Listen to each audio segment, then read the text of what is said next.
So, welcome back. If you've watched since episode 1, you'll know that this is where we began the series. We're at the famous WWII bridge, which was known during the war as Bridge 277.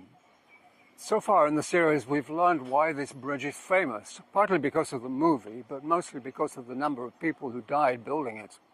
So far in the series, we've had a look at the parts of the railway that are still in use, all the way from Nong Pladuk to Nam Tok. Those are the parts that haven't disappeared into the jungle. On the way, we visited the infamous Hellfire Pass. We've talked about the daily lives of the prisoners of war and the Romusha, and how they were mistreated by their captors with countless number of lives lost. But there's one thing we haven't discussed yet. How did it all end? Well, globally, I'm sure we're all familiar with the atomic bombs that were dropped in 1945 on Hiroshima and Nagasaki.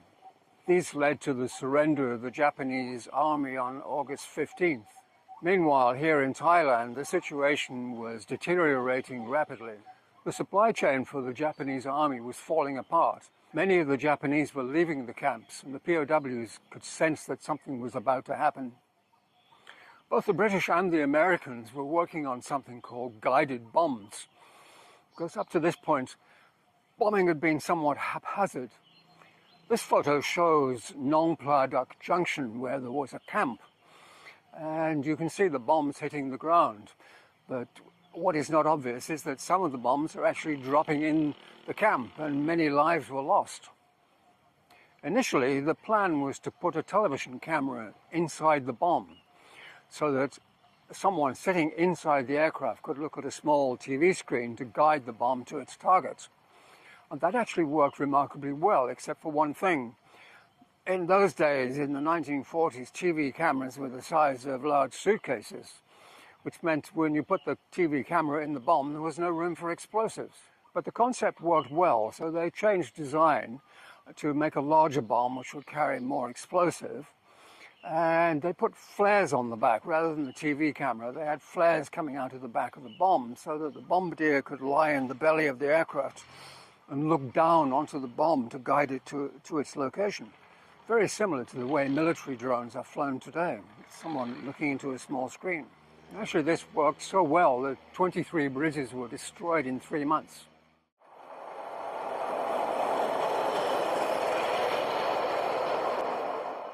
However, these bombs were not used on this bridge, Bridge 277, because they were not powerful enough. So they used 4 1,000-pound bombs in aircraft that flew at tree level, dropping the bombs on the other end of the bridge. The bridge was not rebuilt until 1953. You may not have noticed that the design changes. You can see in this drone footage that the original part consisted of these attractive arches, but the rebuilt section has the rather ugly angled girders. So, with the war over, what happened next? So the final Japanese surrender might have been sudden, and the rejoicing would have been immediate, but here at the Burma Railway, there were so many wounded, and they were spread over such a large area that it took a very long time for the medical staff to reach all of them. And it needed time to transport all of the wounded, sometimes hundreds of kilometers.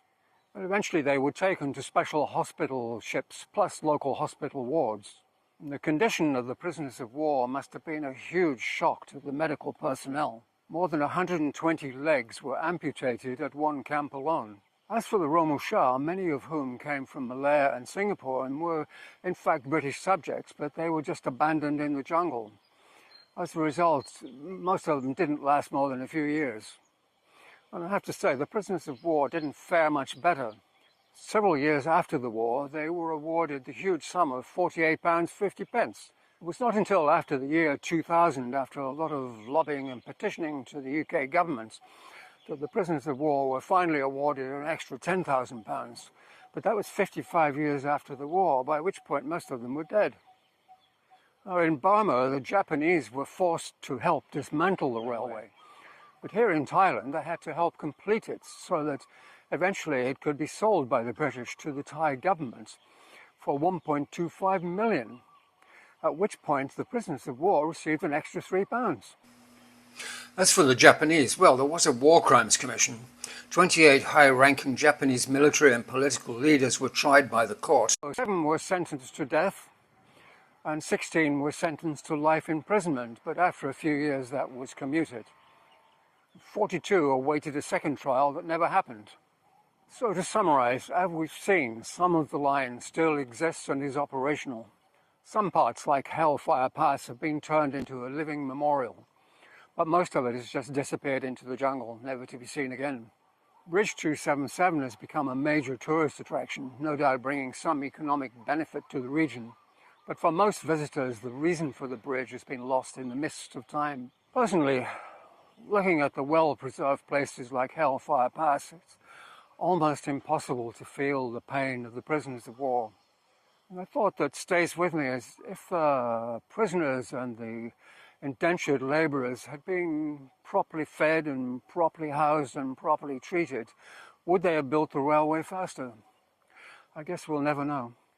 Which brings me to the question of, why did I make this documentary? Well, actually 2 reasons.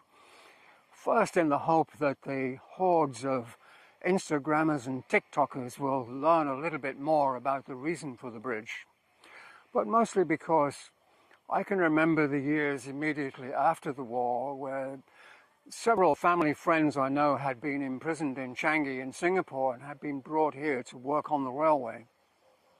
Now, there was a golden rule after the war that you never talk about the war. But even as a child, I could see the dramatic effect it had had on these family friends. So without naming names, this documentary is in memory of them. And in closing, I'm reminded of a line from a Christa Berg song. But these were just boys, and I will never understand how men can see the wisdom in a war.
The bridge was not rebuilt until 1953.